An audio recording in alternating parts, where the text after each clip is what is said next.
Mexico. Preaching in the farm field. Mexico is a wonderful country, full of differences.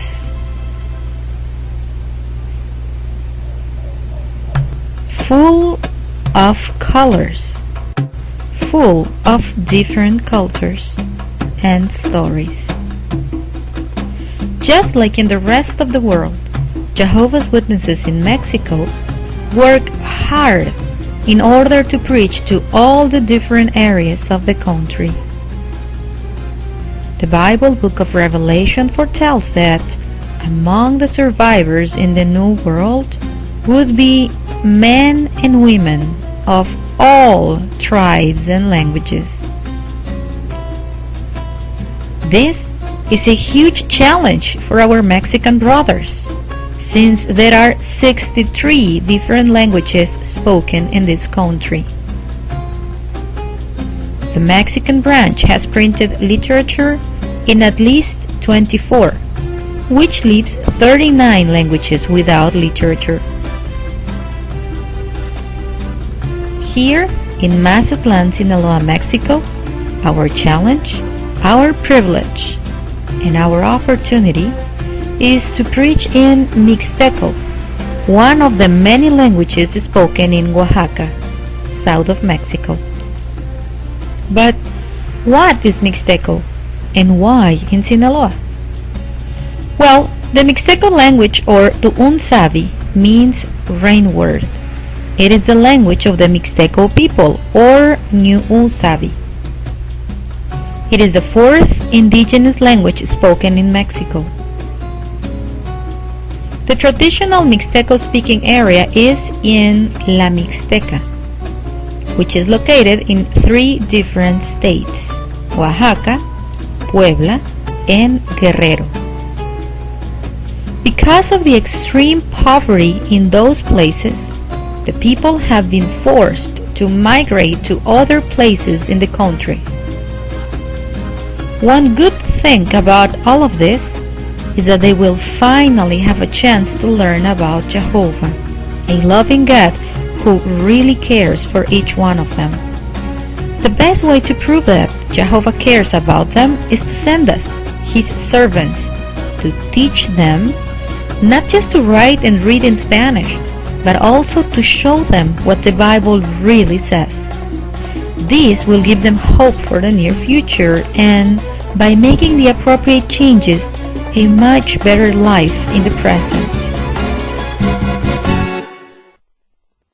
Congregación Mixteco Mazatlan. This is an enthusiastic, humble, and very hard-working congregation with 50 publishers, 25 of them regular pioneers. Our territory includes all the Mixtecos who live in the Campos, farm fields, close to Mazatlan. Currently, we are preaching in 6 of them. By the end of this year, we should be working in at least 10.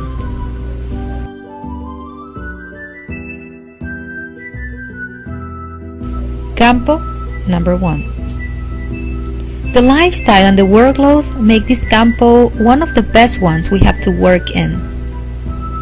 Most of the people already know how to read and to write. There is even a small school where children can have classes and a small park where they can play. Here, the population is divided in Nahuatl, the Aztecs language, and Mixteco. We support the Nahuatl congregation from La Cruz de Elota, Sinaloa, another little town. They allowed us to use a small classroom to hold our first book study. Some who came were studying, and there were many kids. We also enjoyed watching the video Noah's Ark. We don't have a movie projector or even a portable sound system, so we used a laptop computer and a set of speakers. The people who attended showed genuine interest and appreciation for what they saw and the information they received. Campo número 2.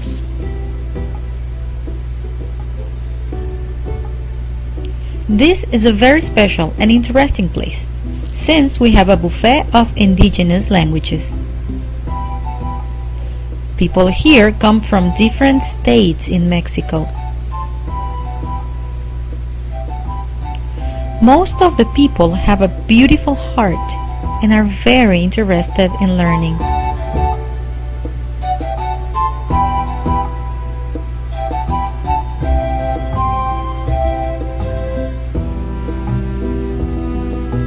A few days ago, I met a Mixteco woman, Obdulia, who after hearing me reading a Bible verse in her own language said, "Wow, you speak Mixteco very well, but I didn't understand a word of what you said."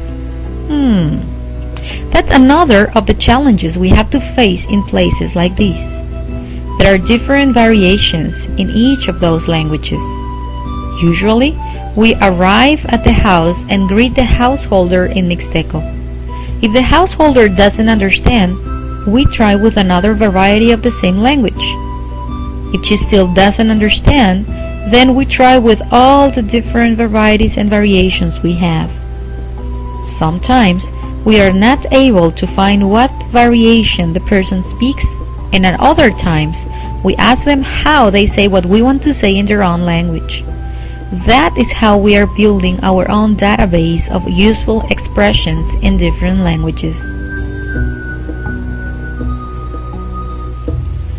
Campo número 3. We have found lots of Mixtecos here. Most of them read and write, so it has been easier to preach to them. The people are more open, and we can use normal Bible presentations.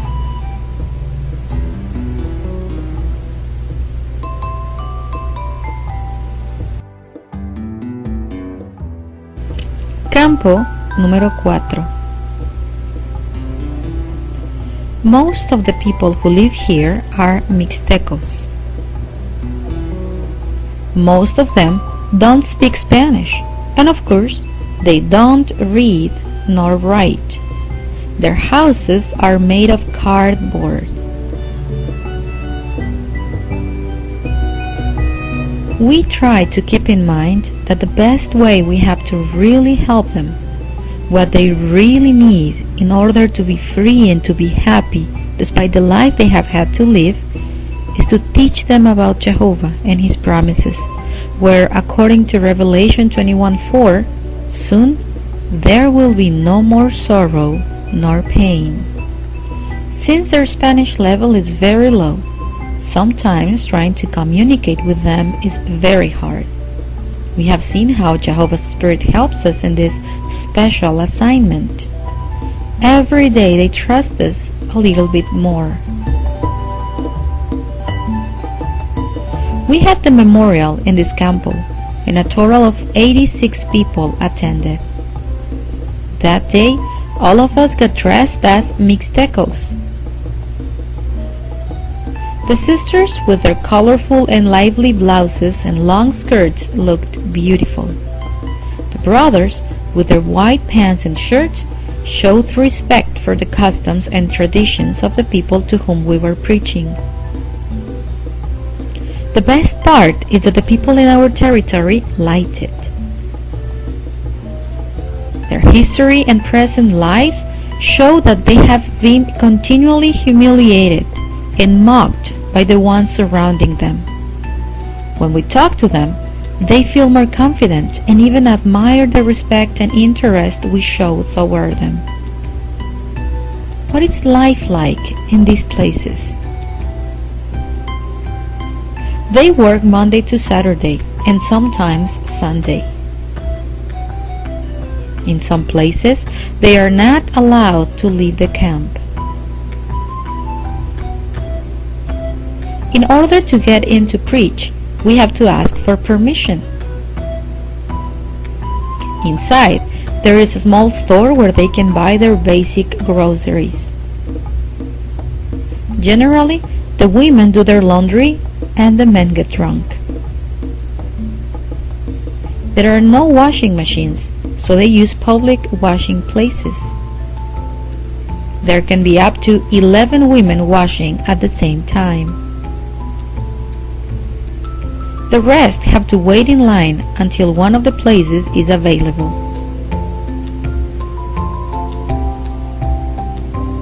In order to get there, we have to travel around 2 hours north of our city. Usually, we use the brothers' cars and help with the gas and the tolls.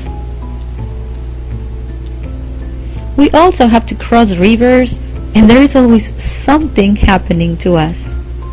Now, what do we do once we are there? Well, we do exactly the same our brothers worldwide do. We preach, wherever and whoever we find. We are there to help them learn that Jehovah, our loving God and Creator, really cares for them. They need to learn there is a hope, that this life is not all there is, that there is a because behind all of their suffering. But above all, they need to learn there is a wonderful future, and it is up to them to enjoy it.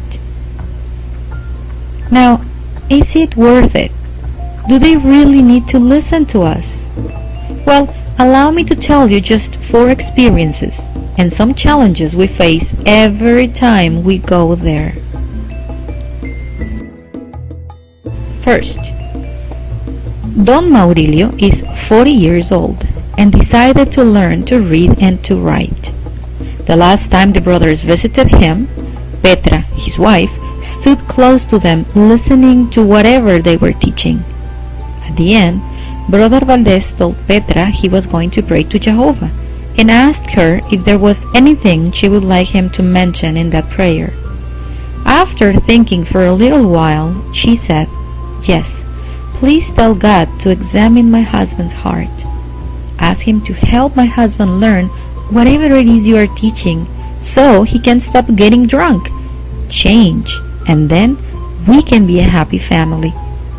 Brother Valdez said that it was very impressive to see Petra's honesty, sincerity, and humbleness when asking to pray Jehovah on her behalf. Second, during our study, Natalia was paying very close attention to the drawings and to our words. We think she was enjoying it as much as we were. Then we asked her, "Are you married?" "No," she said, "I don't ever want to get married."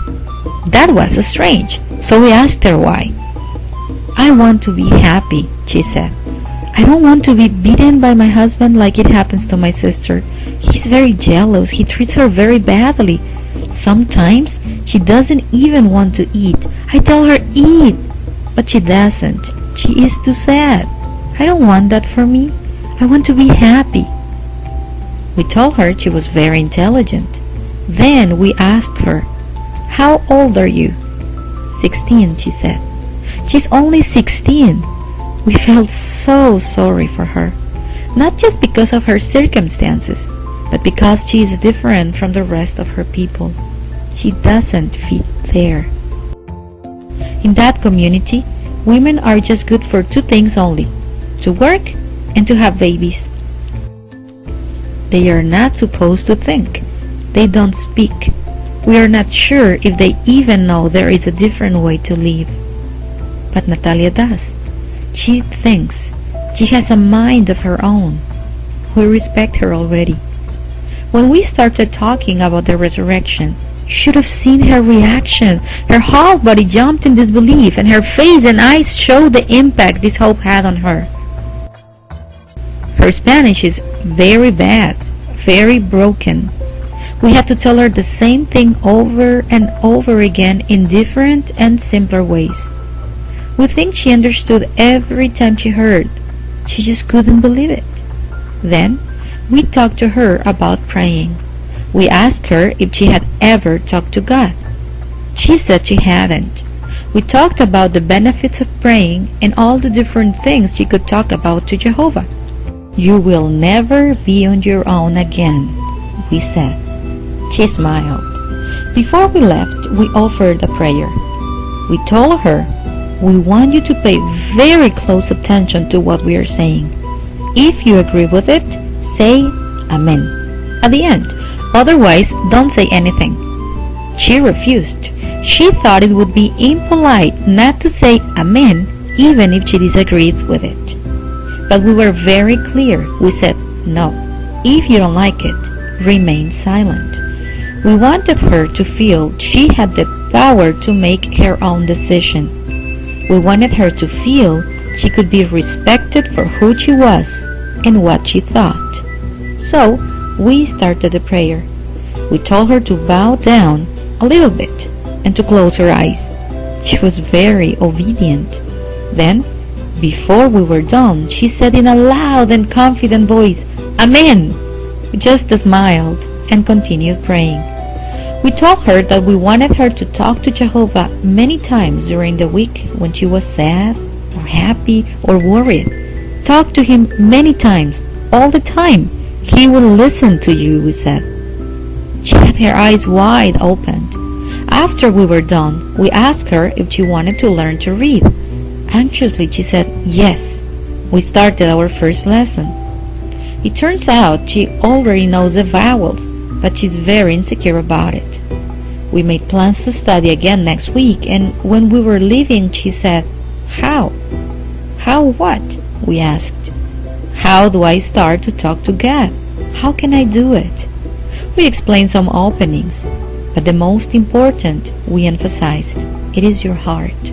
He will understand whatever you feel if you just allow him to. Would you like to meet Natalia?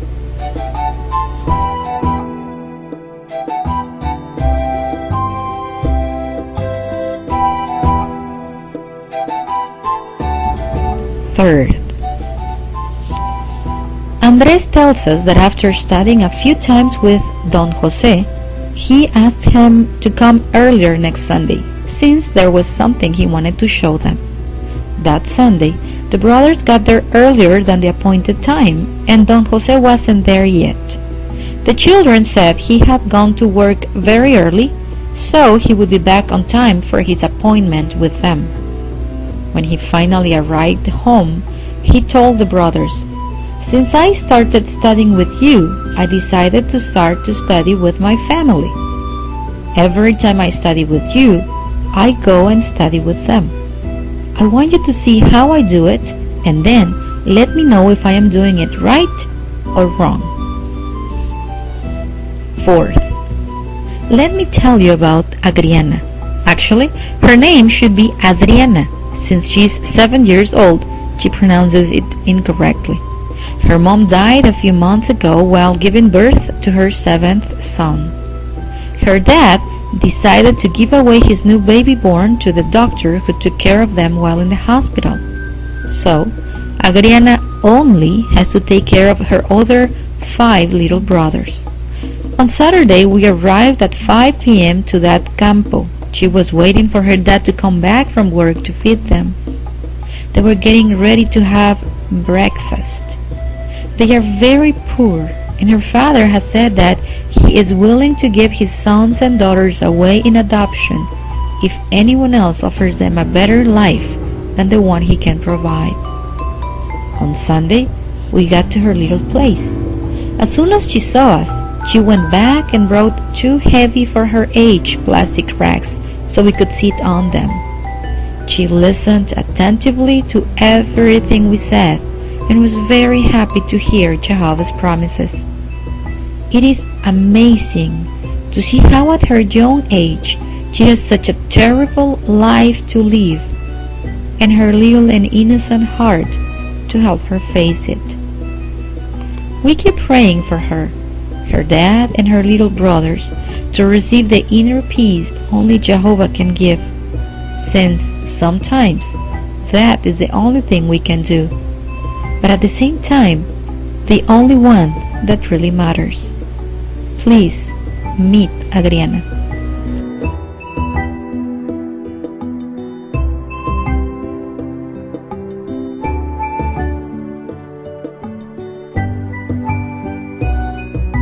As you can see, all these people need a lot of everything. But most importantly, they need to know the answers to what for sure they ask themselves every day. They need to know what the Bible really says to all of their whys. They also need to learn about Jehovah, a loving God who really cares for them. They need to know He doesn't see them just like the rest of the people see them or treat them. He is already doing something to fix their problems so that all the people around the world, not just the Mixtecos, can enjoy all the blessings His kingdom will bring. Now, when will we stop preaching to the Mixtecos? Or when will we stop preaching to the rest of the world? That will be up to Jehovah.